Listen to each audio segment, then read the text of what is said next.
Hello मेरे प्यारे बच्चों, मैं सर्वेश यादव। मेरे YouTube channel physics with Sarvesh में आपका बहुत स्वागत है बेटा। और आज हम लोग पढ़ने वाले हैं क्लास 10th का बायोलॉजी।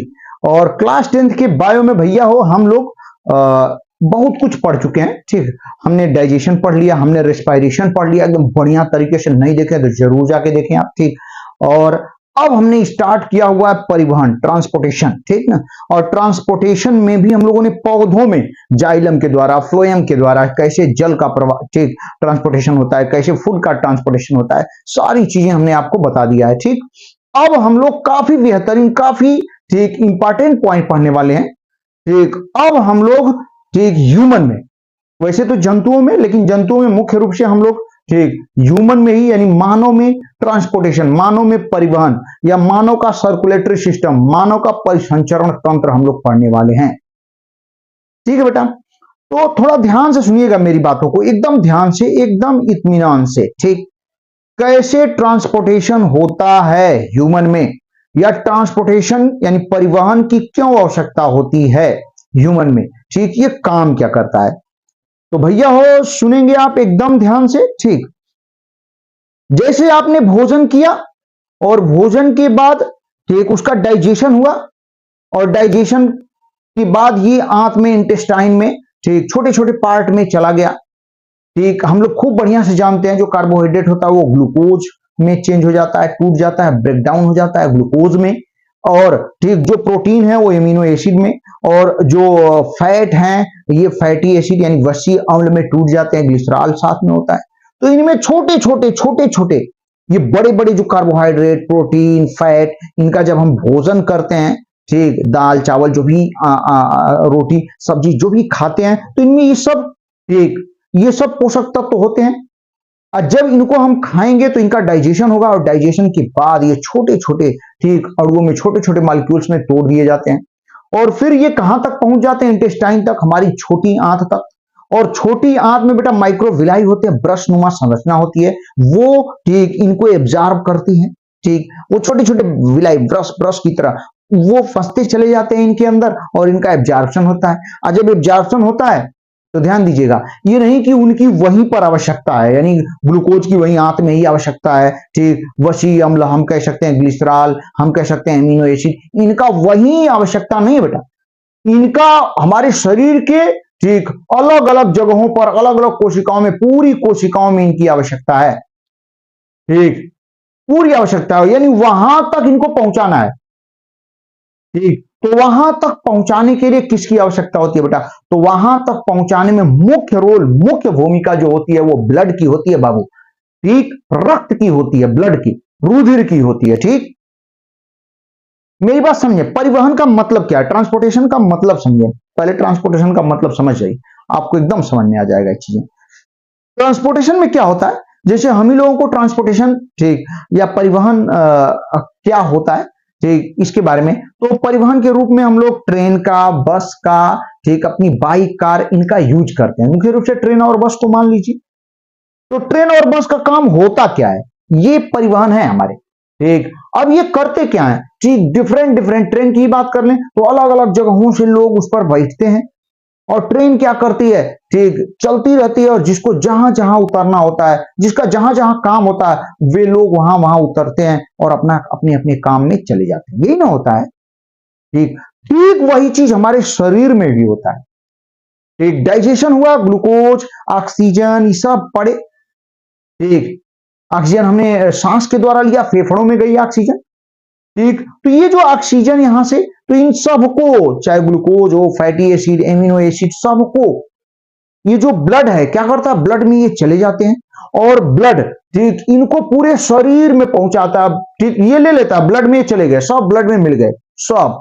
ठीक, ऑक्सीजन यहां से फेफड़े से मिल गया। ठीक, आंत से क्या मिल गया बेटा, ठीक ब्लड में ग्लूकोज मिल गया, फैटी एसिड मिल गया आपका, ठीक एमिनो एसिड मिल गया, ये सब मिल गए। अब क्या हुआ, ठीक अब ब्लड जा रहा है, पूरे शरीर की एक कोशिका तक जाएगा। ठीक, और जिसको जहां जिसकी आवश्यकता होती है वहां वहां ये ठीक ब्लड से निकलकर उतरते चले जाएंगे, और अपनी अपनी मतलब कोशिकाओं के अंदर चले जाते। तो यहां ट्रांसपोर्टेशन का काम मुख्य रूप से कौन कर रहा है, ब्लड। हालांकि ब्लड की हेल्प करने के लिए, ठीक ब्लड को जगह जगह पहुंचाने के लिए भी कुछ चीजों की आवश्यकता होती है। उसमें हृदय है, और कौन है बेटा, रक्त वाहिनियां, ब्लड वेसल्स। तो हमारे परिवहन तंत्र में, ठीक, या हम कह सकते हैं परिसंचरण तंत्र में, सर्कुलेटरी सिस्टम में मुख्य रूप से तीन, ठीक, तीन अंग हैं, मुख्य रूप से तीन अंग हमारे शरीर के हैं मुख्य रूप से, ठीक। और लिम्फेटिक सिस्टम भी होता है, ठीक ना, उसको थोड़ा ध्यान दीजिएगा। पहले मुख्य रूप से हमारे शरीर के जो परिसंचरण तंत्र, ठीक, कि मुख्य अंग है, वो मुख्य रूप से कौन है, रक्त है, हृदय है, और कौन है बेटा, ठीक, रक्त वाहिनियां हैं, ब्लड वेसल्स हैं, ये तीनों हैं। तो चलिए आज हम लोग स्टार्ट करते हैं, ठीक, ठीक, जंतुओं में, या हम कह सकते हैं मुख्य रूप से ह्यूमन में ही मान लेते हैं, मानव में परिसंचरण तंत्र। चलिए बाबू एकदम ध्यान से सुनिएगा।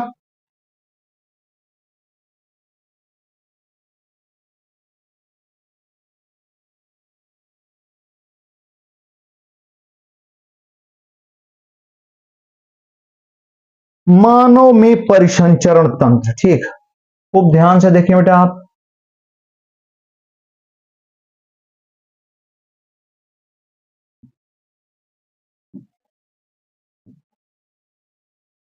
हाँ देखिए बेटा, मानव में परिसंचरण तंत्र हम लोग पढ़ने वाले हैं, एकदम ध्यान से सुनिएगा सभी बच्चे, एकदम ध्यान से सुनेंगे बाबू। मानव में परिसंचरण तंत्र, हमारी हेडिंग है मानव, ठीक, में परिसंचरण तंत्र, या मानव का परिसंचरण तंत्र भी कह सकते हैं। देखिए बेटा, मानव में परिसंचरण तंत्र, ठीक, सर्कुलेटरी सिस्टम, भैया ध्यान दीजिएगा, सर्कुलेटरी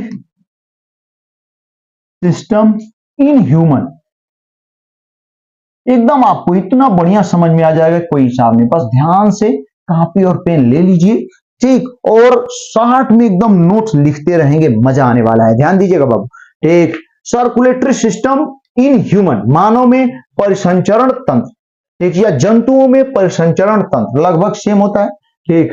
तो ध्यान दीजिएगा, मानव में परिसंचरण तंत्र, तो मानव के परिसंचरण तंत्र में मुख्य रूप से, ध्यान दें बेटा, ठीक, मानव के परिसंचरण तंत्र में, ध्यान दीजिएगा सभी बेटा, बाबू हो भैया हो, हम यहां पे लिख सकते हैं मानव के परिसंचरण,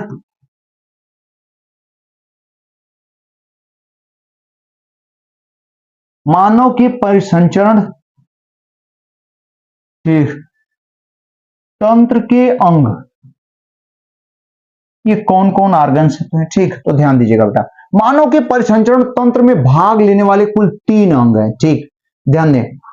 पहले को बेटा हम लोग क्या कहते हैं, रक्त, ध्यान दें, रक्त, या इसी को अब जैसे जैसे लिखेंगे वैसे वैसे ही हम लोग पढ़ेंगे भी, ठीक, डिटेल करेंगे, रक्त या रुधिर, और सॉरी, हाँ, रक्त या रुधिर, इसी को इंग्लिश में हम लोग क्या कहते हैं बेटा, ब्लड। कोई दिक्कत तो नहीं होने वाली है, एकदम नहीं होने वाली है, ठीक। दूसरा भैया हो, ठीक, दूसरा रक्त या रुधिर यानी ब्लड, फिर दूसरा हृदय, हृदय भी एक, हम कह सकते हैं हृदय नहीं होता तो जीना मुश्किल है, जी ही नहीं पाता आदमी। हमारे शरीर का सबसे महत्वपूर्ण अंग क्या है, हृदय है, हार्ट, ठीक, हृदय, इसे हम लोग इंग्लिश में क्या कहते हैं बाबू, हार्ट, ठीक, हार्ट। तीसरा कौन है बेटा, ठीक, तीसरा है रक्त वाहिनियां, ठीक, जिनमें होकर रक्त जाता है, ठीक, जिनसे, ठीक, जो नलिकाएं हैं, पतली पतली नलियां हैं, ठीक, जिनसे होकर रक्त एक स्थान से दूसरे स्थान पर जाता है, तो ये रक्त वाहिनियां हैं, ठीक। आज बाबू हम लोग ब्लड को समाप्त करेंगे, ब्लड के बारे में एकदम डिटेल से पढ़ेंगे, रक्त वाहिनियां, इंग्लिश में हम लोग कहते हैं इसे ब्लड वेसल्स, सही है, ब्लड वेसल्स, ठीक। ये ब्लड, ये तीन हैं, ठीक, मानव के परिसंचरण तंत्र में मुख्य रूप से तीन अंग है, लिम्फेटिक, लिम्फेटिक लसिका तंत्र भी होता है, लेकिन उसके बारे में बहुत कुछ हम लोगों को 10th इस लेवल पे नहीं है, तो 12th में मिलेगा आपको। तो मुख्य रूप से इन तीनों को डिटेल करना है। सबसे पहले हम लोग रक्त के बारे में पढ़ेंगे, इसके बाद ठीक दूसरे क्लास में हृदय के बारे में, फिर ठीक अगले क्लास में रक्त वाहिनियों के बारे में पढ़ेंगे। तो चले बेटा, हम लोग ब्लड के बारे में स्टार्ट करने वाले हैं, एक एक चीज को क्लियर करते हुए चलेंगे आपके लेवल की। तो सबसे पहले हमारी हेडिंग हो जाती है ब्लड। ठीक, हमें उम्मीद है कि आपको एकदम बढ़िया समझ में आएगा। देखिए, हमारी हेडिंग हो जाती है बेटा ब्लड। अब हम लोग ब्लड के बारे में पढ़ने वाले हैं। रक्त, रक्त, ब्लड।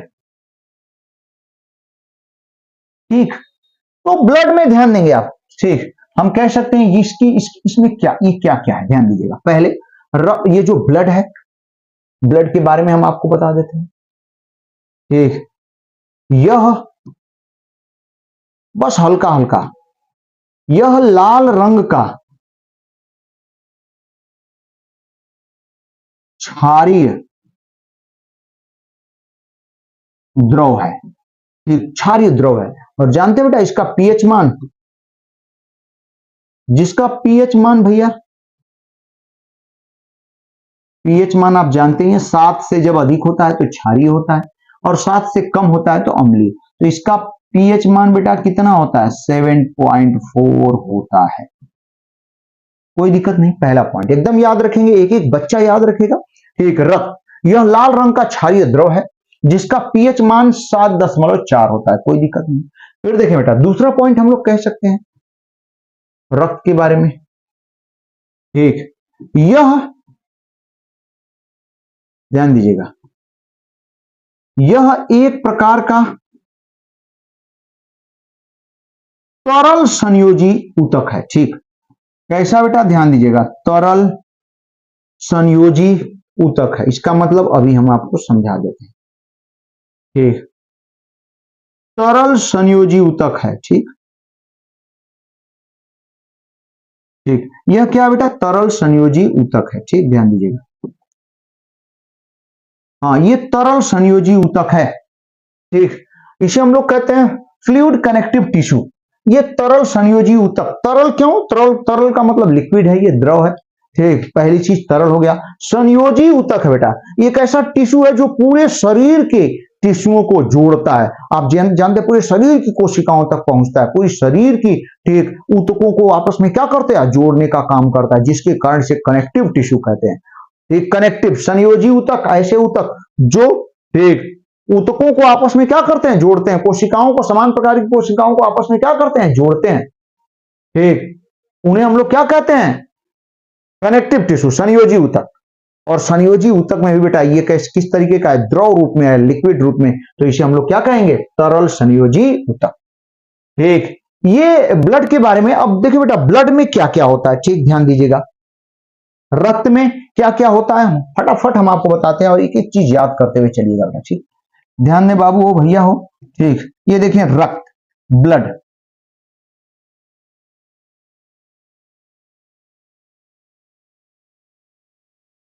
ब्लड। ठीक, ध्यान दें आप, इस रक्त में ध्यान दें बाबू। ठीक, रक्त में दो चीजें होती हैं, रक्त दो चीजों से मिलकर बना होता है। ठीक, एक को बेटा हम लोग कहते हैं प्लाज्मा। ठीक, ये किस रूप में रहता है, द्रव रूप में रहता है। ठीक, प्लाज्मा, सॉरी, हाँ, एक होता है प्लाज्मा बाबू, और दूसरा क्या होता है, ठीक, रक्त कोशिकाएं होती हैं।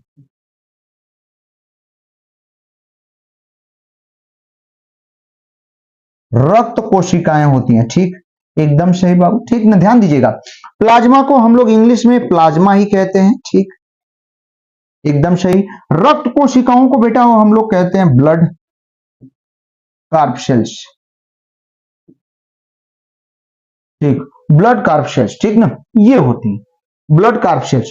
अब प्लाज्मा, ध्यान दीजिएगा, मेरी बात समझेंगे, पूरे ब्लड में, ठीक, पूरे ब्लड में बेटा ध्यान दिए आप, पूरे ब्लड में जो प्लाज्मा होता है, पूरे ब्लड का, ठीक, 55%, 55%। ये पूरे शरीर में जितना ब्लड है उसका 55% भाग क्या होता है, प्लाज्मा होता है। और शेष शेष कितना बेटा, 45%। ठीक, 45% में क्या होती हैं, रक्त कोशिकाएं होती हैं, ब्लड कार्पसेल्स होती हैं।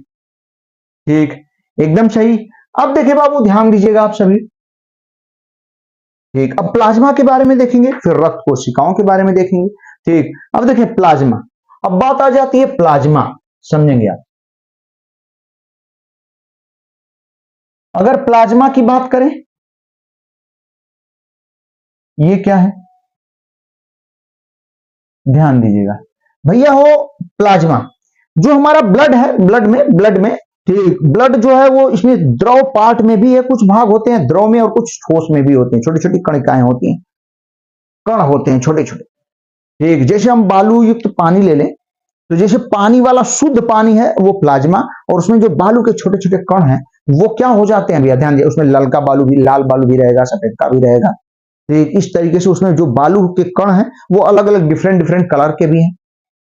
ठीक, तो उसमें जो पूरा शुद्ध पानी है, जैसे एग्जांपल बता रहे हैं, बालू युक्त पानी, एक गंदा पानी जिसमें बालू है, ठीक, आपने बालू मिला हुआ है, ठीक, उसको ले लिया आपने, तो उसमें बेटा हो भैया हो, ठीक ना, वो जो शुद्ध पानी होगा, जैसे पानी उस पानी में जो शुद्ध पानी है वो कौन है, प्लाज्मा, और जो छोटे छोटे कण बालू के रूप में, वैसे ही उसमें क्या होती हैं, रक्त कणिकाएं होती हैं। ठीक, रक्त कोशिकाएं भी लिख सकते हैं, रक्त कणिकाएं भी लिख सकते हैं, ध्यान दीजिएगा, इसको कणिकाएं भी कहते हैं, आप घबराइएगा मत। ठीक ठीक, रक्त कणिकाएं भी कहते हैं। ठीक, कोई बात नहीं, ठीक ना, ध्यान दीजिएगा।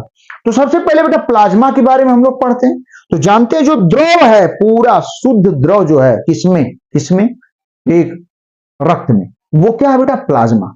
अब ध्यान दीजिएगा, ये कितना परसेंट है रक्त का, रक्त का कितना परसेंट, जैसा कि देख रहे हैं 55% भाग है। अब इस प्लाज्मा में क्या क्या होता है, ध्यान दीजिएगा, प्लाज्मा में बेटा जल होता है, वाटर, और ये कितना परसेंट होता है पूरे प्लाज्मा का, 90%। रक्त का नहीं, प्लाज्मा का, प्लाज्मा का 90% भाग क्या होता है, जल होता है। इसके बाद बेटा ध्यान दीजिएगा, समझने की कोशिश करेंगे, एक प्रोटीन होती है। ठीक, कितना परसेंट जो प्रोटीन होती है बेटा, 9%, 9% भाग प्रोटीन होती है, ध्यान दीजिएगा। और प्रोटीन के बाद एक ग्लूकोज, एक ग्लूकोज और वसा भी होता है। वसा जो है 0.5%, और हम लोग कह सकते हैं जो ग्लूकोज है ये 1.8%। ठीक, इतना समझ पाए, समझ पाए बेटा। ठीक, 0.18%, ये थोड़ा सा गड़बड़ हुआ, ध्यान दीजिएगा। हाँ देखिए बेटा, तो ये जो ग्लूकोज होता है इसमें 0.18%, इसके अलावा जो बच रहा है उसमें और अकार्बनिक लवण और भी कुछ थोड़ा बहुत होते हैं, लेकिन मेन मेन ये है, ध्यान दीजिएगा। तो प्लाज्मा में 90% जल होता है, मतलब मैक्सिमम वाटर ही होता है प्लाज्मा में। इसके बाद बेटा 9% प्रोटीन और 0.5% फैट, और कुछ पार्ट क्या होता है, ग्लूकोज होता है। ठीक है, एकदम बढ़िया। अब प्रोटीन में बेटा ध्यान दीजिएगा, मेरी बात समझे, प्रोटीन में आप जानिए कौन कौन सी प्रोटीन होती है, नाम भी याद रखना है। प्रोटीन में बेटा पहली प्रोटीन फाइब्रोनोजन, फाइब्रोनोजन, फाइब्रोनोजन नामक प्रोटीन होती है एक। ठीक, और दूसरी प्रोटीन बेटा प्रोथ्राम्बिन, प्रोथ्राम्बिन होती है। ठीक, प्रोथ्राम्बिन है, ध्यान दीजिएगा। और तीसरी प्रोटीन बेटा हिपेरिन होती है, हिपेरिन। ठीक, ये 3 प्रोटीन होती है। कोई पूछेगा प्लाज्मा में कितनी प्रोटीन होती है, तो मुख्य रूप से 3 है, फाइब्रोनोजन है, प्रोथ्राम्बिन है। ठीक, प्रोथ्राम्बिन, ठीक है, प्रोथ्राम्बिन है और हिपेरिन, 3 प्रोटीन है। अब देखिए बेटा, ये दोनों प्रोटीन, ये दोनों प्रोटीन ध्यान दें, शरीर के बाहर, शरीर के बाहर, ठीक, शरीर के बाहर रक्त को थक्का जमाने में, ठीक, रक्त को थक्का जमाने में सहायता करती है, एकदम ध्यान दीजिएगा। हमें उम्मीद है आपको एकदम बढ़िया समझ में आ रहा होगा। ध्यान दीजिएगा भैया हो, फाइब्रोनोजन और प्रोथ्राम्बिन, ये जो दोनों प्रोटीन फिर से आप देखें, ठीक हमारे शरीर का, ठीक हमारे शरीर में परिसंचरण तंत्र 3 अंगों से मिलकर बना है, रक्त, हृदय और रक्त वाहिनियां, ठीक ब्लड, हार्ट और ब्लड वेसल्स 3 है। तो सबसे पहले रक्त, ठीक रक्त के बारे में हम लोग पढ़ते हैं तो रक्त 2 भागों से मिलकर बना हुआ है बेटा, प्लाज्मा से और रक्त कणिकाओं से, प्लाज्मा से रक्त कणिकाओं से, ठीक यानी कुछ भाग रक्त का एकदम द्रव है शुद्ध और कुछ भाग उसमें ठोस है, ठीक है। तो जो द्रव है, द्रव शुद्ध द्रव है, उसे हम लोग बेटा प्लाज्मा कहते हैं, और जो शुद्ध ठोस हैं उन्हें हम लोग रक्त कणिकाएं कहते हैं। तो जो, ठीक ध्यान दीजिएगा, जो प्लाज्मा है, जैसे हमारा ब्लड कट गया तो द्रव के रूप में चलेगा ना बेटा, ठीक उसको ध्यान से देखेंगे, लाल रंग का आएगा और कट जाएगा, लाल रंग का जो है पार्ट हमारे शरीर का वही ब्लड है।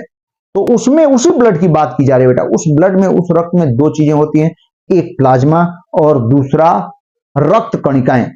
तो जो प्लाज्मा होता है, ठीक वो शुद्ध द्रव होता है, हल्का पीले कलर का होता है। इसका जो कलर है प्लाज्मा का, ध्यान दीजिएगा, द्रव है, और ठीक इसका जो कलर है बेटा ध्यान दीजिएगा,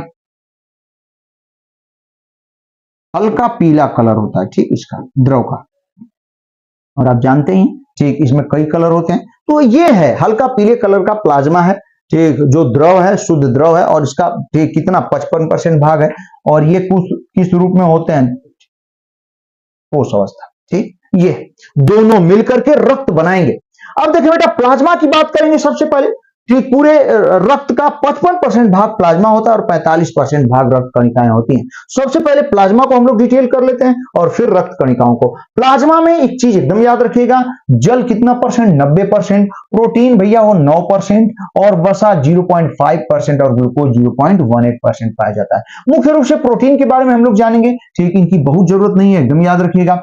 तो प्लाज्मा में कितनी प्रोटीन होती है, 3, फाइब्रोनोजन, प्रोटीन और हिपेरिन। और जो फाइब्रोनोजन और प्रोथ्रम्बिन है, ये रक्त को बाहर जमने में मदद करती हैं। यानी जैसे कट गया, आप जानते हैं, देखते होंगे, जैसे ही कट हल्का सा कटा तो ये नहीं कि ब्लड बहता रहता है, बहता रहता है, ठीक यदि बह रहा है तो ठीक वो एक बीमारी है जो आगे पढ़ेंगे हम लोग। लेकिन ठीक यदि आपका जम ज्यादा है, ठीक सबका मैक्सिमम क्या होता है बेटा कि जैसे ही कटेगा आप देखेंगे कुछ देर पहले फ्लो करेगा, लेकिन कुछ देर बाद वहां ब्लड जम जाएगा और बाहर आना उसका क्या हो जाएगा, बंद हो जाएगा। तो जानते हैं किसके कारण, ठीक इन दोनों प्रोटीनों के कारण, और आगे हम पढ़ेंगे कणिकाएं इसमें होती हैं, प्लेटलेट्स। तो ठीक इनके कारण ठीक रक्त थक्का जम जाता है और रक्त का शरीर से बाहर निकलना बंद हो जाता है। यदि ऐसा नहीं होता बेटा तो थोड़ा सा भी कटता तो रक्त क्या हो जाता, बाहर निकल जाता पूरा, लेकिन ऐसा नहीं होता है, ठीक ना, ध्यान दीजिएगा। तो रक्त को थक्का जमाने में बाहर, शरीर के बाहर फाइब्रोनोजन और प्रोथ्राम्बिन ये प्रोटीन मदद करती हैं। एक प्रोटीन है हिपेरिन, ये भी महत्वपूर्ण।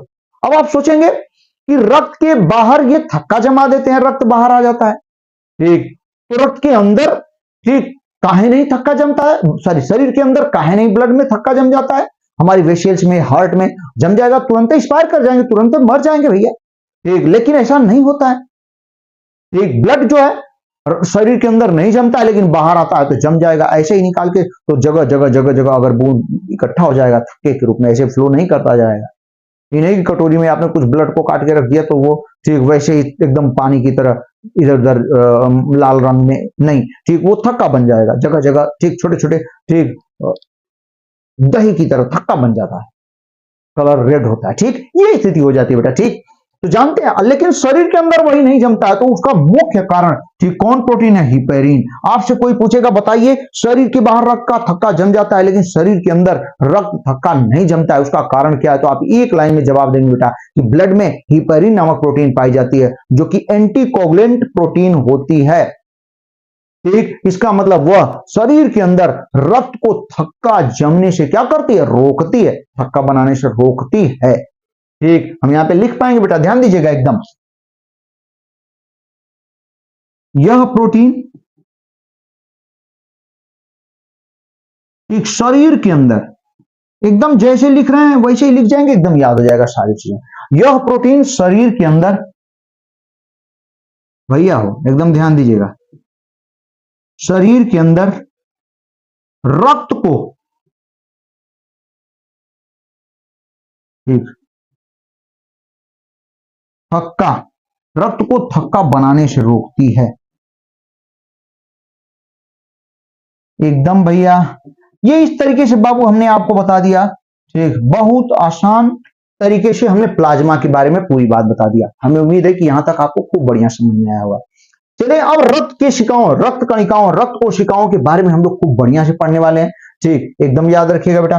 अगले पेज पे चलते हैं। रक्त, ठीक, कणिकाएं, ब्लड कार्प सेल्स। ठीक,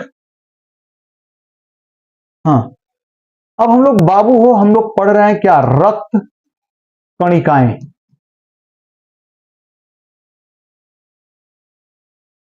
blood carp sales.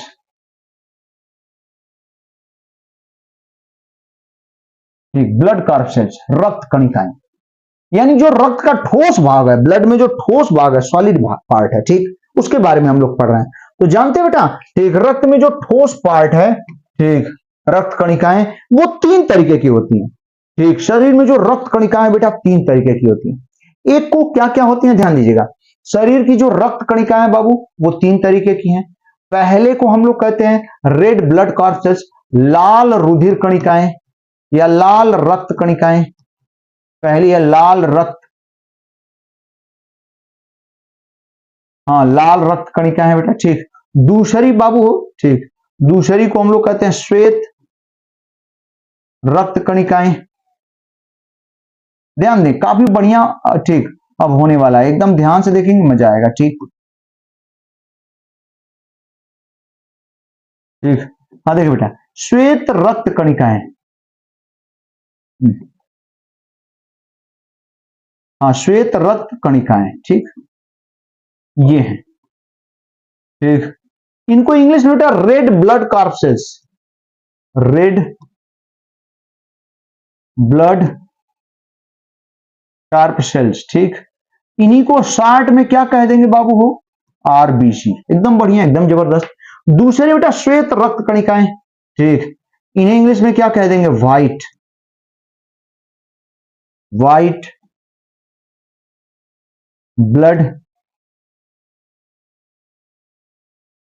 Carp sales. ठीक, इसे हम लोग शार्ट में कह देंगे बाबू हो डब्ल्यूबीसी। ठीक, हम लोग इसे डब्ल्यूबीसी कह सकते हैं, कोई दिक्कत नहीं, एकदम बढ़िया। और तीसरी, तीसरी है प्लेटलेट्स।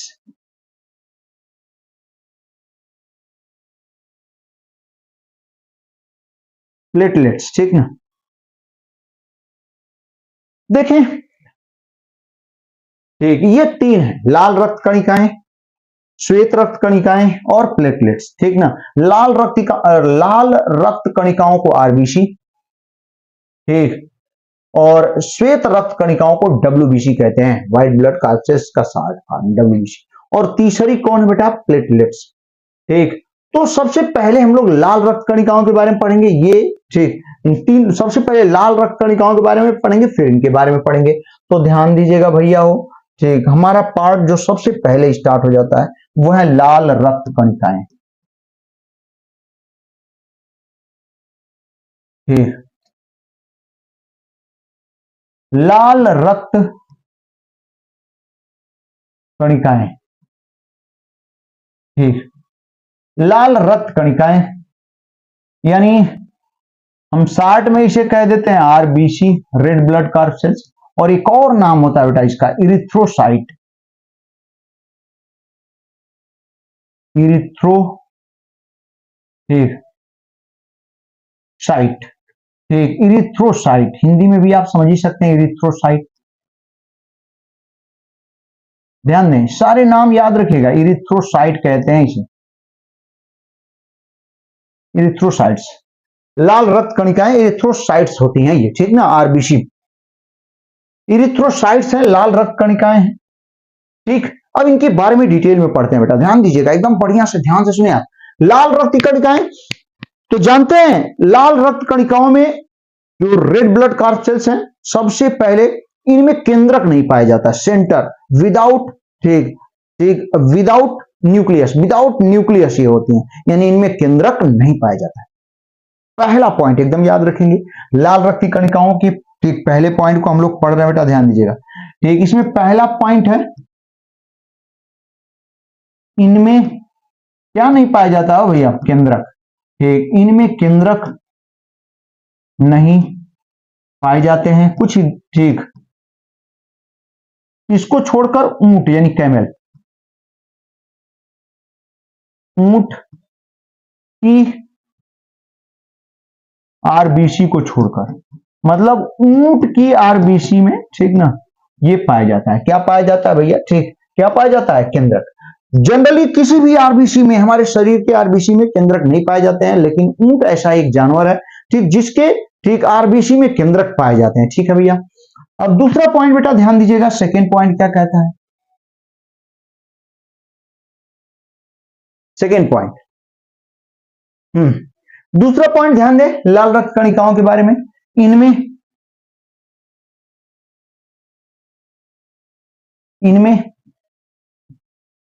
एक पिगमेंट, पिगमेंट का मतलब रंग देने वाला, ठीक, इनमें रंजक भी कहते हैं। ठीक, इनमें रंजक के रूप में, पिगमेंट के रूप में हीमोग्लोबिन होता है।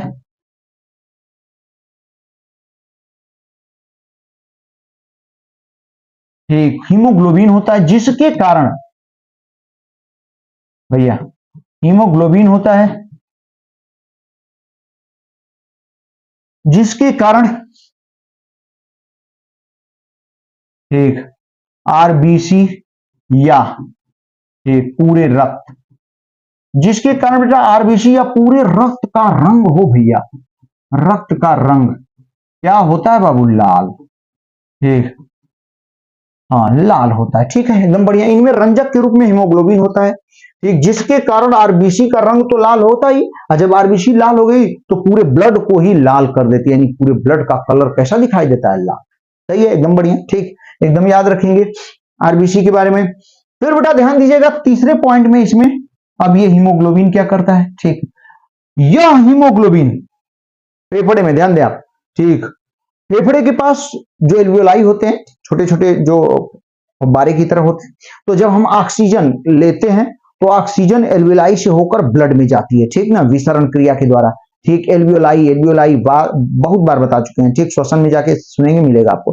तो ये जो ब्लड, ठीक, एल्वियोलाई से ऑक्सीजन जब हम ग्रहण करेंगे, सांस लेंगे, तो ये फेफड़े में जाएगी और उसमें ऑक्सीजन की मात्रा ज्यादा होगी, तो वो ऑक्सीजन क्या करेगी? ठीक, विसरण क्रिया के द्वारा, ठीक, किसमें चली जाएगी? ब्लड में। और जब ब्लड में ऑक्सीजन जाती है बेटा, ठीक, तो यह ऑक्सीजन जो है सबसे पहले ऑक्सीजन से, ठीक, कौन संपर्क करता है? हीमोग्लोबिन। और ठीक, ऑक्सीजन के 4 अणुओं को, एक हीमोग्लोबिन, ठीक, हीमोग्लोबिन का एक अणु ऑक्सीजन के 4 अणुओं को क्या करता है? पकड़ता है। भैया ध्यान दीजिएगा, ठीक, यहां पे समझें, यह हीमोग्लोबिन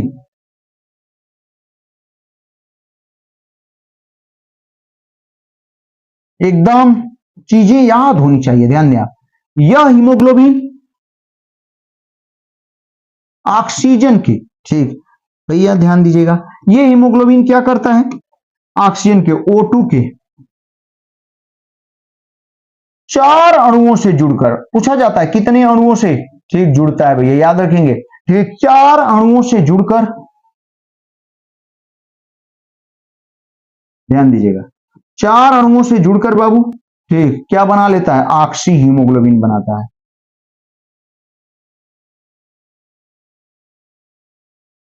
ठीक, ऑक्सी हीमोग्लोबिन बनाता है ये, ठीक, 4 अणुओं से जुड़कर बाबू ऑक्सी हीमोग्लोबिन बनाता है ये, ठीक, एकदम सही, ऑक्सी हीमोग्लोबिन बना लेगा। अब यह ऑक्सी हीमोग्लोबिन, ठीक, फेफड़े, ध्यान दे, फेफड़े तक ब्लड है पूरा चारों तरफ, अब वहां से ऑक्सीजन ब्लड में चली गई, ठीक, अब ब्लड में गई तो ब्लड में ऑक्सीजन, ठीक, किसको पकड़ेगी सबसे पहले? ठीक, किसको, किसके पास जाएगी? हीमोग्लोबिन। तुरंत हीमोग्लोबिन 4, एक हीमोग्लोबिन का अणु 4 ऑक्सीजन के अणुओं से जुड़कर ऑक्सी हीमोग्लोबिन बना लेता है। अब यह ऑक्सी हीमोग्लोबिन, ठीक, कहां? शरीर के अलग अलग पार्ट तक ब्लड के द्वारा पहुंचाया जाएगा, पूरे शरीर की कोशिकाओं तक। और जैसे ही कोशिकाओं तक पहुंचेगा बेटा, ध्यान दीजिएगा, मेरी बात समझने की कोशिश करें ध्यान से, तो ठीक, ब्लड में ऑक्सी हीमोग्लोबिन है, और ये ऑक्सी जैसे ही कोशिकाओं के पास पहुंचता है तो ऑक्सी हीमोग्लोबिन से ऑक्सीजन अलग हो जाती है और विसरण क्रिया के द्वारा कोशिका में पहुंच जाती है, और साथ में ब्लड से ही लगा ग्लूकोज भी आ रहा है। कहां से आ रहा है? इंटेस्टाइन से, पूरी कोशिकाओं तक, ठीक ग्लूकोज को और ऑक्सीजन को ठीक किसके द्वारा, ब्लड के द्वारा पहुंचाया जाता है। और जब ग्लूकोज भी कोशिका में पहुंच जाता है, ऑक्सीजन भी कोशिका में पहुंच जाता है, तो हम लोग खूब बढ़िया से पढ़ चुके हैं कि ग्लूकोज और ऑक्सीजन ठीक से, ऑक्सीजन की उपस्थिति में ग्लूकोज ठीक जलता है, दहन होता है उसका, और वहां से क्या मिलती है, ऊर्जा मिलती है, एनर्जी मिलती है कोशिका के अंदर। ठीक, अब क्या हुआ ध्यान दीजिएगा।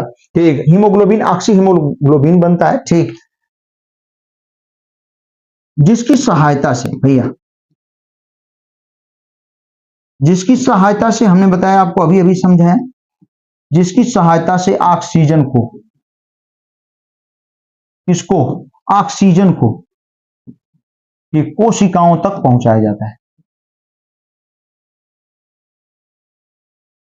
कोशिकाओं तक बेटा ठीक क्या किया जाता है, पहुंचाया जाता है। एकदम बढ़िया, एकदम बढ़िया, पहुंचाया जाता है। अब क्या हुआ, ठीक ऑक्सीजन पहुंच गई। अब ठीक, अब हम कह सकते हैं चौथे पॉइंट में, कोशिकाओं में उत्पन्न क्या, कोशिकाओं में उत्पन्न कार्बन डाइऑक्साइड, समझे आप, ग्लूकोज का दहन हुआ, वहां क्या बनी, ऑक्सीजन की उपस्थिति में ग्लूकोज का दहन हुआ और उससे कार्बन डाइऑक्साइड बनी। ठीक, कोशिकाओं से उत्पन्न, ठीक किसको, CO2 से हीमोग्लोबिन बेटा, ठीक हीमोग्लोबिन क्रिया करके, ठीक क्रिया करके क्या बना देता हो, ठीक कार्बोक्सी हीमोग्लोबिन बनाता है, और फिर ठीक कहां लेके चलाता है, फेफड़े के पास, ठीक कार्बोक्सी हीमोग्लोबिन बनाता है, ठीक कार्बोक्सी हीमोग्लोबिन बनाता है, ठीक, और CO2 को, CO2 को बेटा ध्यान दीजिएगा, CO2 को फेफड़े तक छोड़ देता है। ठीक, ये कितना महत्वपूर्ण है, कितना महत्वपूर्ण है बेटा, ध्यान दीजिएगा, दोनों पॉइंट कितने महत्वपूर्ण है, एकदम याद रखिएगा दोनों। ये पूरी रक्त कणिकाओं के बारे में जो जो मेन पॉइंट हमने आपको बताया। सबसे पहले रक्त कणिकाएं बेटा बिना केंद्रक की होती हैं, लेकिन ऊंट की रक्त कणिकाओं में केंद्रक पाया जाता है। ठीक, सब महत्वपूर्ण पॉइंट है। अब इनमें रंजक के रूप में, ठीक आरबीसी के अंदर ही, ठीक रंजक यानी रंग देने वाला पदार्थ, रंजक का मतलब रंजक के रूप में हीमोग्लोबिन पाया जाता है, और हीमोग्लोबिन की उपस्थिति के कारण आरबीसी का रंग लाल होता है, और आरबीसी लाल जब है तो पूरे ब्लड को लाल कर देती है, यानी ब्लड कैसा दिखाई देता है, लाल रंग, आरबीसी के कारण। ठीक है भैया, एकदम बढ़िया। अब देखें ये क्या, और आरबीसी में क्या पाया जाता है, आरबीसी में हीमोग्लोबिन पाया जाता है। यह फेफड़े के पास जब, ठीक ब्लड तो हमेशा रहेगा फेफड़े के पास, और फेफड़े में जब ऑक्सीजन की उपस्थिति होती है, अधिकता होती है, तो विसरण क्रिया के कारण ठीक यह ऑक्सीजन फेफड़े से कहां निकलकर चली जाती है भैया, किसमें हो, ब्लड में। और जैसे ऑक्सीजन ब्लड में जाएगी तो ब्लड में हीमोग्लोबिन बैठा रहता है और चिपक जाता है उससे, एक बल्कि एक एक से नहीं चिपकता है, ये चार चार से चिपकता है बाबू, एक चार चार से धके पकड़ के चिपक जाता है, एक और मिलकर के क्या बना देता है, ऑक्सी हीमोग्लोबिन, सही है ना, ऑक्सी हीमोग्लोबिन बना देता है। ठीक, और जब ऑक्सी हीमोग्लोबिन बना देता है, ठीक, अब ये ऑक्सी हीमोग्लोबिन पूरे शरीर की कोशिकाओं तक जाता है। ठीक, और हीमोग्लोबिन जब कोशिकाओं तक जाता है तो ऑक्सी हीमोग्लोबिन से ऑक्सीजन अलग हो जाती है और विसरण क्रिया के द्वारा ऑक्सीजन कोशिका में चली जाती है। ठीक, ये होता है, और फिर जब कोशिका में चली जाती है, ग्लूकोज भी कोशिका में गया, ठीक श्वसन क्रिया हुई और वहां कार्बन डाइऑक्साइड बनता है, हम लोग खूब बढ़िया जानते हैं, कार्बन डाइऑक्साइड CO2 गैस बनती है वहां पे। अब CO2 गैस जब वहां बनती है तो CO2 भी कोशिका से बेटा, ठीक कोशिका से ट्रांसफर होकर कोशिकाओं से, ठीक CO2 विसरण क्रिया के द्वारा बाहर निकल जाती है, और बाहर ब्लड है, एक इंतजार कर रहा है, विसरण क्रिया से CO2 निकलती है। अब जब CO2 विसरण क्रिया से मतलब जहां अधिक है उससे कम की तरफ जाएगी, तो अंदर अधिक हो चुकी है कोशिका के अंदर CO2, अब बाहर कम CO2 है तो बाहर जाएगी। अब जब बाहर CO2 जाती है तो ब्लड में आ जाती है, और ब्लड में इंतजार कर रहा है कौन, हीमोग्लोबिन, ठीक ऑक्सीजन को छोड़ चुका है। ठीक, जैसे ही कार्बन डाइऑक्साइड होती है फिर चिपक जाती है कार्बन डाइऑक्साइड, और यहाँ क्या बना देता है, कार्बोक्सी हीमोग्लोबिन, कार्बोक्सी हीमोग्लोबिन, और इसको कहां तक लेकर आता है, फेफड़े तक। ठीक, फेफड़े तक जब लेकर आता है कार्बन डाइऑक्साइड अलग हो जाती है, और कौन, हीमोग्लोबिन अलग हो जाता है बाबू। ठीक, तो कार्बन डाइऑक्साइड अलग होकर फेफड़े में विसरण क्रिया के द्वारा फेफड़े में चली जाती है और फेफड़े से होते हुए ठीक हमारे ठीक नाक के द्वारा ठीक सांस के रूप में क्या हो जाती है, बाहर निकल जाती है। तो ये क्रिया होती है। ठीक, ये कितना बढ़िया रोल है किसका, लाल रक्त कणिकाओं में। ठीक, लाल रक्त कणिकाओं का है बाबू। ठीक, हमने पूरी बात बता दिया, पॉइंट के रूप में आपको बता दिया, जरूर नोट कर लीजिएगा, एकदम याद रखिएगा बेटा। ठीक, तो रक्त कणिकाओं में हम लोगों ने एक को कवर किया, किसको, लाल रक्त कणिकाओं को। अब हम लोग पढ़ेंगे बेटा श्वेत रक्त कणिकाएं, व्हाइट ब्लड कार्सेल्स। तो बहुत आसान है, इसका यहीं पे लिख देते हैं, ध्यान। श्वेत रक्त कणिकाएं, ठीक, ये केंद्रक युक्त होती हैं, यानी इनमें केंद्रक पाया जाता है। व्हाइट ब्लड कार्स, ल्यूकोसाइट कहते हैं इन्हें, ल्यूकोसाइट इनका दूसरा नाम है बेटा। जैसे उनको इरिथ्रोसाइट कहते हैं वैसे ही याद रखिएगा, व्हाइट ब्लड कार्ब सेल्स को ल्यूकोसाइट कहते हैं। ये सबसे पहले केंद्रक युक्त होती हैं। ठीक, एकदम सही। फिर बेटा ध्यान दीजिएगा, सबसे महत्वपूर्ण काम क्या है इसका। ठीक, इसके बहुत सारे पार्ट हैं। ठीक, न्यूट्रोफिल, ठीक, इओसिनोफिल, ठीक, ये इसके पार्ट हैं। ठीक, तो इनको हम लोगों को अभी नहीं पढ़ना है, जब आगे जाएंगे तो इनके बारे में डिटेल से पढ़ेंगे हम लोग। लेकिन यहाँ पे जो हम लोगों के लिए जरूरी है उसको देखें बेटा। ये केंद्रक युक्त होती हैं, सबसे पहली बात, केंद्रक युक्त होती हैं व्हाइट ब्लड कॉर्पसेस। ठीक, सफेद रंग की होती हैं। किस कलर की होती है बेटा, सफेद। जैसे आरबीसी लाल रंग की होती है, तो ये सफेद रंग की होती है। ठीक, सफेद रंग होता है इनका। ठीक, और क्या सबसे महत्वपूर्ण है, ठीक, ये सबसे जो महत्वपूर्ण है ये, ठीक, हमारे शरीर,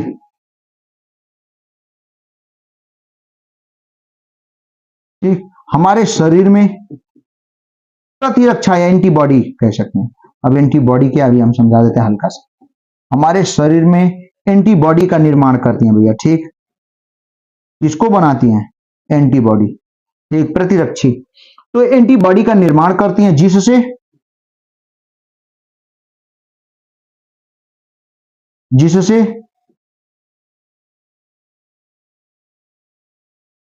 हमारे शरीर की सुरक्षा,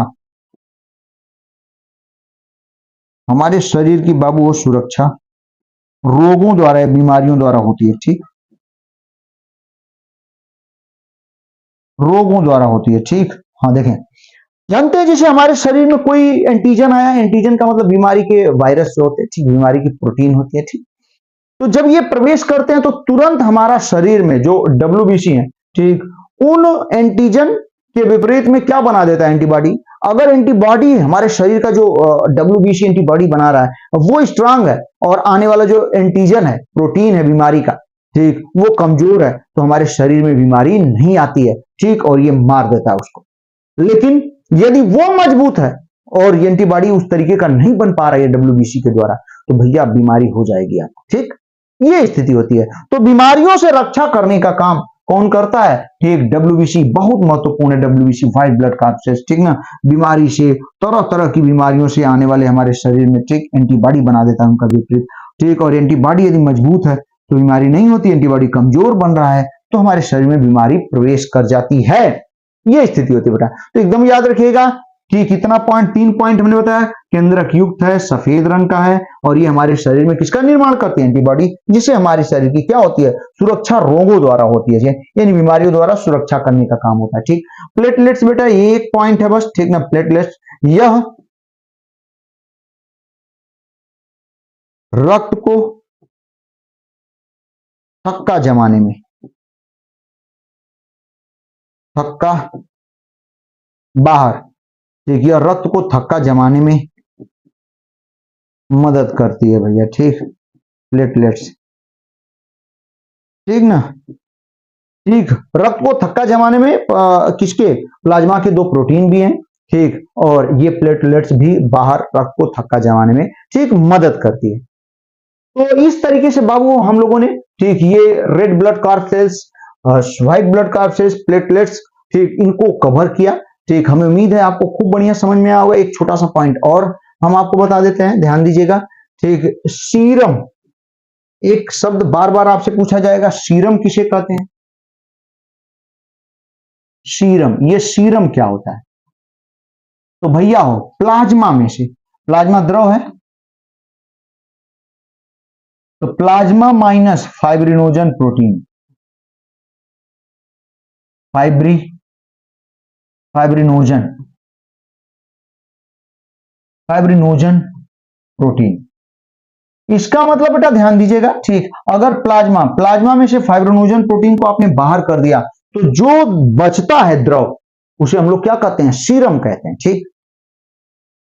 अब जानते हैं प्लाज्मा में प्रोटीन पाई जाती है तीन फाइब्रिनोजन, प्रोथ्रम्बिन और हिपेरिन, और उसमें से यदि आपने फाइब्रिनोजन को बाहर कर दिया, फाइब्रिनोजन को, तो उस केस में बेटा ठीक जो बचता है प्लाज्मा में, रक्त में, प्लाज्मा में जो बचता है उसे क्या कहते हैं हम लोग, सीरम, ठीक।